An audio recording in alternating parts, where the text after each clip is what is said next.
Hello there. Welcome to the Saraway channel, wherever you are in the world, and I'm so delighted you've joined me for this fabulous story we're listening to tonight. And we're still finding out, or trying to find out, exactly why poor Patsy was abandoned on her wedding day by her fiancé. Why did he just suddenly leave the ceremony like that? And we're going to find answers because a private investigator is going to look into this for her. So before we continue with our story, don't forget to subscribe to the channel, click the notification bell and the thumbs up, and let's continue with part 3 of our story tonight. And I'm hoping we're going to find answers. It was at the end of a long, hard and busy day at the flower shop, when I'd thrown away some leaves and stems, wrapping them up in paper, wiping the surfaces clean with a disinfectant spray, and making a list of what flower arrangements were to be created and delivered the following morning to our customers. All of a sudden, the bell of the shop jangled as a gentleman walked in. I knew at once it was the private investigator we were hiring, as one look at him, and I knew he was as sharp as a tack, the kind of person that could read people and situations with a seamless clarity. Mr. Froome was a very well-presented man. He was obviously in his early 40s, wearing a smart pair of navy blue chinos, along with a pinstripe top that was open at the collar. I noticed his feet were adorned with a smart, trendy pair of shoes that looked as if they were made from crocodile skin. Mr. Froome had brown hair that was a little spiky on the top and short on the sides. It suited his boyish face. He was carrying a smart briefcase in his hands, made out of the same brown crocodile skin as his shoes. And I knew, based on appearances, and how smartly attired Mr. Froome was, that Seb would approve of him, and it seemed I was right. "Hello," said Mr. Froome courteously, extending a hand towards me. "You must be Patsy, is that right?" "Yes, and you must be Mr. Isaac Froome. Thank you for coming, Mr. Froome." "It's only a pleasure, young lady. I'm here to help, and to see if I can take on your case for you." Seb gestured for Mr. Froome to follow us into the consultation room, which is the room where we show potential brides the things we can do for them in regards to their wedding, with flowers and so forth. Mr. Froome sat on the sofa in the consultation room, while Seb explained the reasoning for why we had called him. "Patsy and I," he explained, "got your details from Mr. Lucas. I understand you did a fabulous job in showing Mr. Lucas that his wife was not cheating on him, and she was secretly seeing her estranged brother. Mr. Lucas said you did an exemplary job in your investigation and in finding answers for him.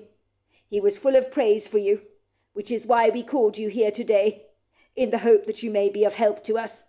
Ah, yes, that case. I do remember it rather well. My job as a private investigator never has its dull moments. Often when people think their partner is cheating on them, sometimes I find other unlikely mistresses are involved. From alcohol, drugs, gambling, video games, golf, and the list goes on. You have no idea. Well, the reason we called you here today, Mr. Froome," Seb continued, "is Patsy over here, who is not only a fabulous florist in my flower shop, well, she's also a very close friend to me. She's like a sister. She needs your help. But of course, what can I do for you, Patsy?" asked Mr. Froome, his kind, curious brown eyes fixing their gaze on me, rather curiously, I have to say. I twiddled my fingers rather nervously, and met Mr. Froome's inquiring gaze. "You're going to think it's a bit weird, Mr. Froome, but I need answers." "Oh, believe me, young lady, doesn't everybody need answers?" said Mr. Froome with a polite chuckle. "Weird is not unusual for me.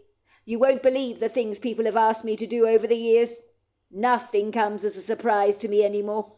I'm used to the strange and the unorthodox. It goes with the territory of being a private investigator.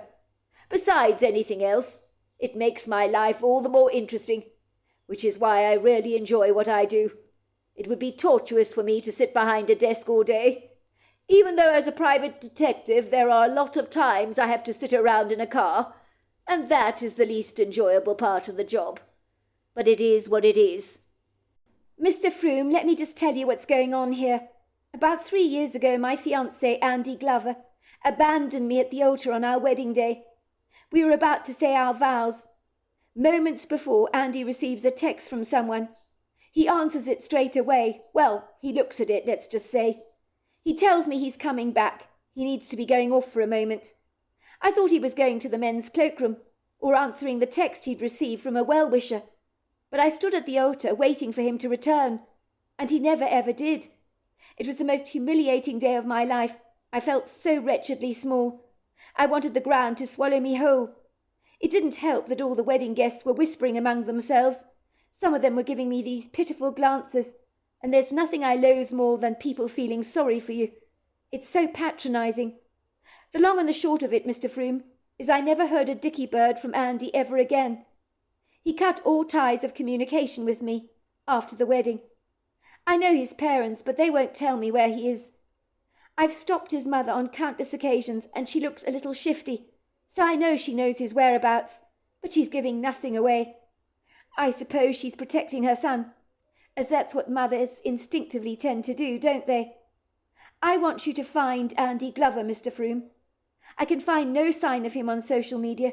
It's like he's disappeared off the face of the earth, but I know he's out there somewhere. My personal thought is he could possibly be working as a manager for a department store, because that's what he did in his last job here in Portland. I found out from his previous workplace that he left the job without even bothering to resign, so they don't even know where he is. Mr. Froome looked visibly appalled. His mouth dropped open. Good Lord! Your fiancé, this Andy Glover, abandons you at the altar on your wedding day. What an awful thing to happen to you. I'm very sorry about that, young lady. That's not nice. Not nice at all. Not as sorry as I am, Mr. Froome. The humiliation I felt that day still haunts me. I have restless nights all the time. I really thought Andy was the one for me. I need answers. I need to find his whereabouts so that I can go and see him in person and find out what the hell possessed him that day to walk away from me when I thought he loved me. You really want to know the answers to that question, young lady? Asked Mr. Froome. Why is that so important to you? I think it may be because I need closure. I feel as if I can't move forward in my life, as if I'm stuck in a dead end. I can't leave the past behind me. If I don't find out why Andy did what he did, I need to know. Do you think you can find him for me, Mr. Froome? Mr. Froome smiled. I very much doubt I'll have any problems in locating his whereabouts, young lady. Do you have a photograph of him, perhaps? Of course I do. I've got lots. I assume you can give me the date of his birth, the name of both of his parents? Absolutely, I'd said. Once Mr. Froome left the flower shop, Seb asked me what I thought of the man. I believe he looks like he knows what he's doing. I'm quite sure in a couple of days, as he's promised, he'll find my ex-fiancé's whereabouts. Mr. Froome was indeed a man of his word, as 2 days later the bell jangled in the flower shop again, and there was Mr. Froome. We quickly led him into the consultation room, and he pulled out a big white envelope and handed it to me.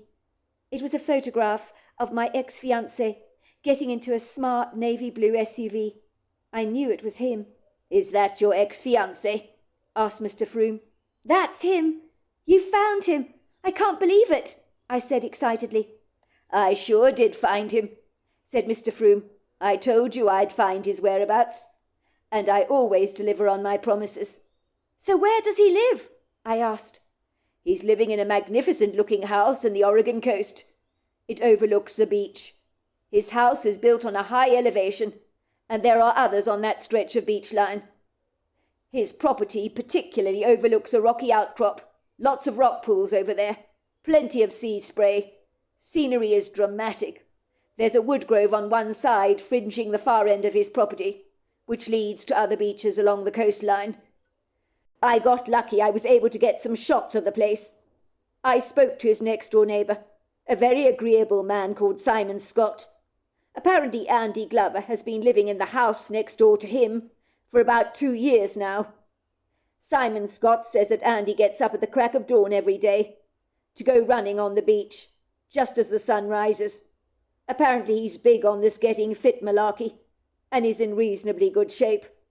I understand he has a workshop on the side of the property, where he fixes up things from the past, ancient relics, so to speak, bringing them back to mint condition. I understand he's rather good at what he does, and has been making some reasonably good money from his projects. The neighbour says Andy Glover seems a nice enough person, although he doesn't know him very well. He occasionally bumps into him in town, where they have all kinds of discussions about Andy's projects that he's been taking on. Apparently when he starts talking about his projects, you can't shut him up. I can't believe this, Mr. Froome, I said. I mean, Andy and I couldn't have outright bought a property of our own, you know. But I do know it was his dream to live on the Oregon coast and to have his own workshop, where he could restore stuff and bring it back to its original condition. He wanted to make a living from resurrecting old vintage stuff from the past and breathing new life into it. And it appears, Mr. Froome, that is what he's doing now. We talked about this often enough, but it was something we would do a long time in the future, when we had enough money to start up a business. But you're saying he's doing it now? So where the hell did he get that kind of money from? It's a good question you ask. I didn't investigate all that, I admit, said Mr. Froome. But I do know, if it helps, that the house is in his name, the house that he purchased on the beach. So he has managed to find the money in some way. He drives a very fancy SUV, and by the looks of things, he is not short of a bob or two. I don't understand, I said, wiping away the sweat that had gathered on my forehead. Unless, of course, Andy had a secret stash of cash he was holding on to when we were together that I knew nothing about. But I think that's extremely unlikely, as on numerous occasions he was borrowing money from his mother to entertain some of his extravagant indulgences, and I can assure you he's not going to pay her back. Of course, he told me he would reimburse her one day, but knowing Andy as I do now in hindsight, I would say that is never going to happen. Andy loves nice things, you see, Mr. Froome. He likes to live over and above his means, so the mind boggles as to how on earth he got his hands on so much money. There is something else that I need to tell you, Miss Lorenzo, said Mr. Froome. I'm just rather concerned you might feel upset if I disclose all this to you. Mr. Froome, I don't care about Andy any more. He broke my heart. I want nothing more to do with him.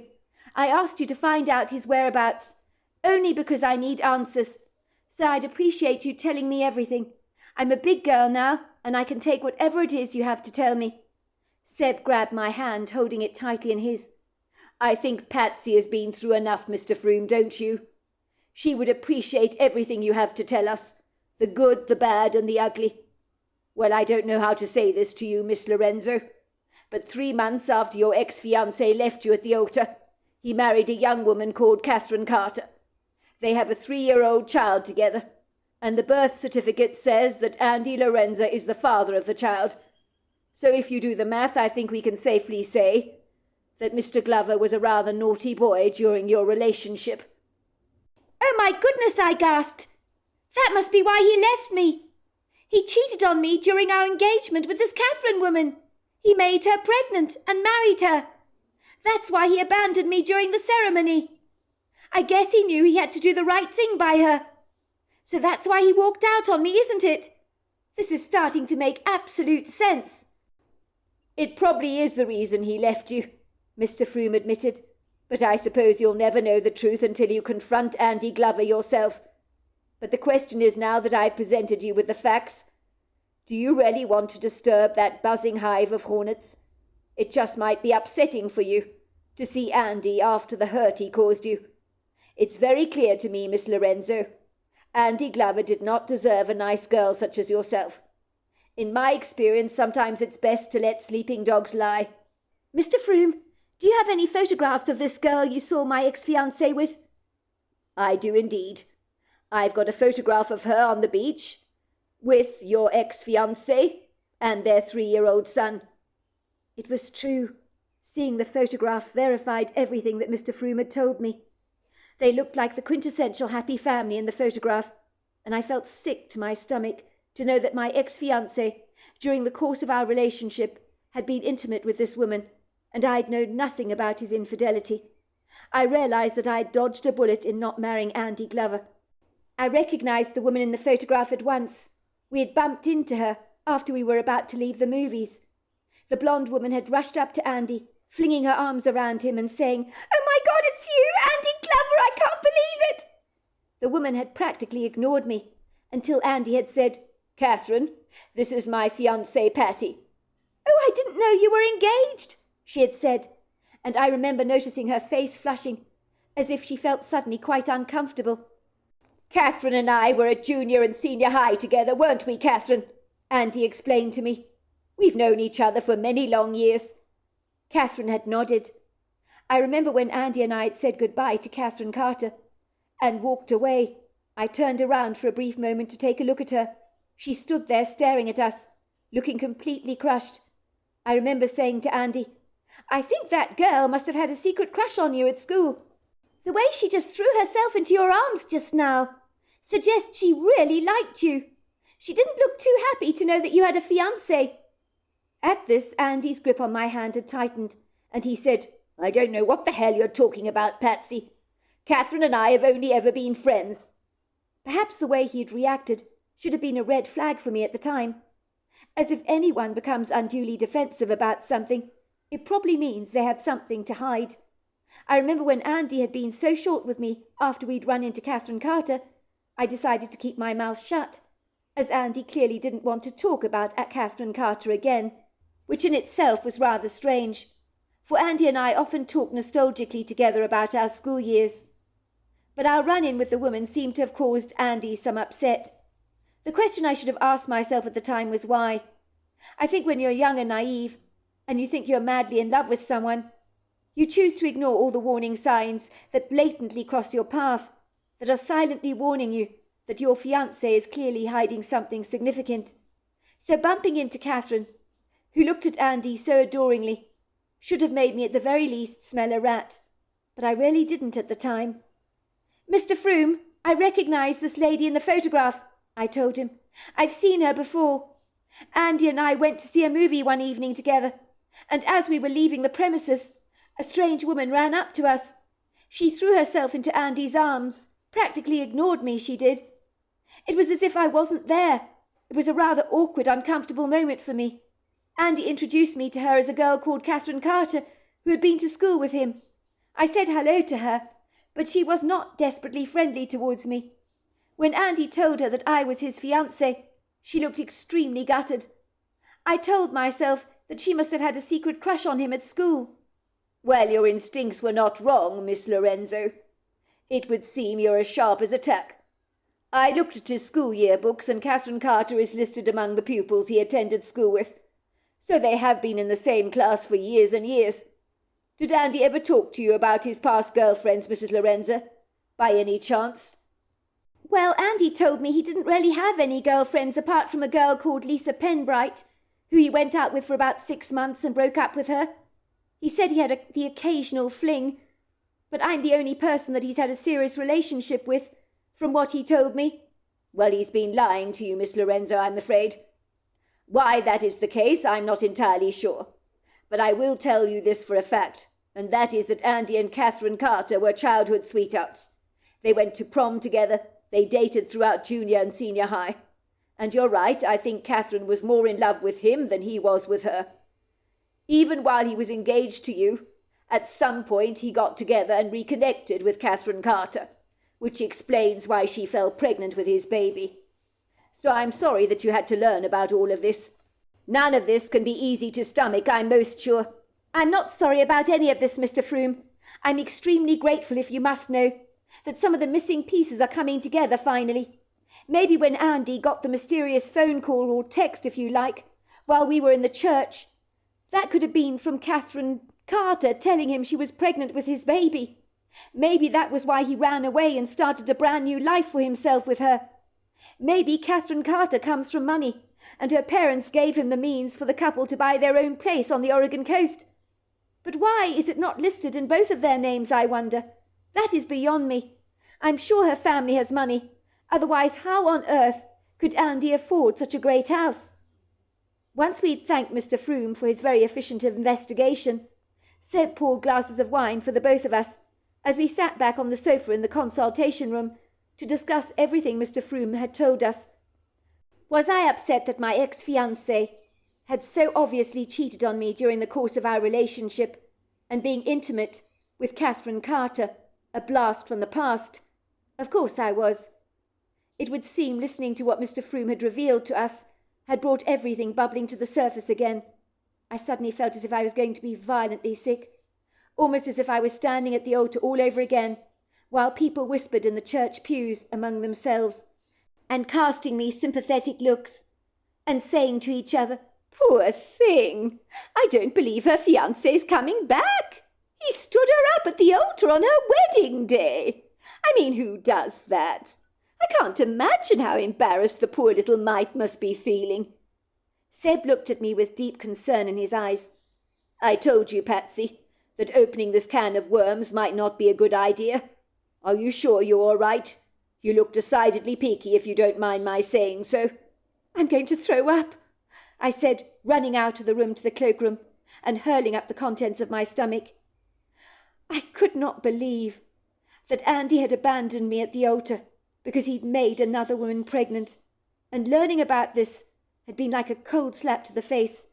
I rinsed out my mouth and then washed my face, returning to Seb in the consultation room, where he was waiting for me, with a very sorry look written on his face. "Are you all right, sweetheart?" he said, taking me into his arms and patting my back gently. "I'm fine. I've just vomited in the toilet bowl, that's all. But I am feeling a whole lot better. Can I have that glass of wine you poured for me? I think I could do with something really strong. What Mr. Froome told us, well, it makes my stomach retch. I had no idea that Andy was married. And now he has a 3-year-old child and is living on the Oregon coast. He clearly no longer is a store manager, but is running his own business. I mean, how is that possible? I had no preconceived ideas about what Mr. Froome would reveal to us today when he came here. But not in a million months of Sundays would I have expected him to reveal what he did. So I really need that wine to console me." "Are you sure that's a good idea, Patsy?" "I'm not sure it is. You probably need a glass of Coca-Cola to settle your stomach, rather than drinking a glass of wine. If you have any more alcohol in your system, I'm sure you're only going to be sick again." "You're probably right," I told Seb. So he went back into the kitchen to get me a Coca-Cola.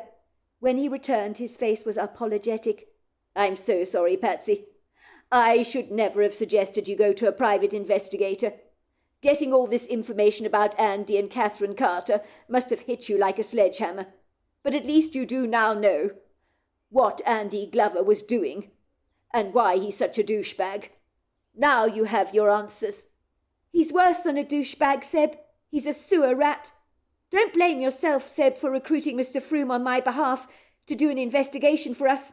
I'm glad we received this information, and now we can locate his whereabouts. Now we have his address, but none of this is your fault. I'm glad I know about Catherine Carter and about his child." "I think we've figured out why he abandoned you at the altar. He probably realized he had to step up to the plate and be a father to his little child. So that's probably why he ran away. I mean, think about it. Discovering you're going to be a father is a big deal. He probably panicked. So at least you now know that none of this is about you." I chugged down my Coca-Cola and said, "It's not over with yet. If you think Mr. Froome has given me closure, you're wrong. I have more questions now." "What do you mean?" asked Seb, groaning. "You're impossible, you know that, Patsy. What else do you want to know?" "I admit, Seb, that Mr. Froome was incredibly informative. I certainly appreciate everything he revealed to us this evening. But I need to confront Andy for myself, to see what he has to say for himself.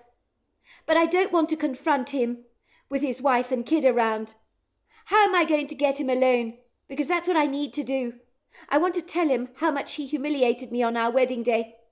And I'd love to see the shocked expression on his face when I do confront him." Seb sighed with exasperation. I suppose I couldn't blame him for that. He'd gone to so much trouble on my behalf, hiring the services of Mr. Froome. And despite a great deal of information from the private investigator, it still wasn't enough. I needed to confront Andy for myself, and I had to do it in order to move on with my life. But by the sounds of things, Andy was doing remarkably well for himself, thank you very much, and had moved on with his life so seamlessly, without me. And I must say that such a revelation hurt like hell. Was I that easy to forget? And had that man ever loved me at all? Of course he hadn't loved me, and he certainly hadn't respected me. For if he had an iota of decency, he wouldn't have done what he'd done to me on our wedding day of all things. Seb was quiet for a moment, and then he said, "You heard what Mr. Froome said. He told us he met Andy's next-door neighbour, who told him that Andy is very fit and gets up every morning to go for a run along the beach when the sun rises. I gather there are a few houses overlooking that stretch of beach that is accessible to the public. Remember, there's a wood grove on one side of his property, and then there's that ribbon of beach. You can get up early in the morning and intercept him on that beach, so his wife need not know anything about your little rendezvous together. You can catch him by surprise. I will come with you if you like. Actually, if you're going to do this, I insist on coming with you." "Seb, that's a brilliant idea. You're not just a handsome face, are you? I'll confront him on the beach early in the morning when the sun rises. I'll catch him off guard. And boy, I can't wait to see the shock on his face when I rub his nose and what he did to me." "We'll do it then," said Seb. So there we are. That is the end of part 3 of our story. Part 4 is tomorrow night, and I look forward to you joining me then. Until next time, goodbye and good night.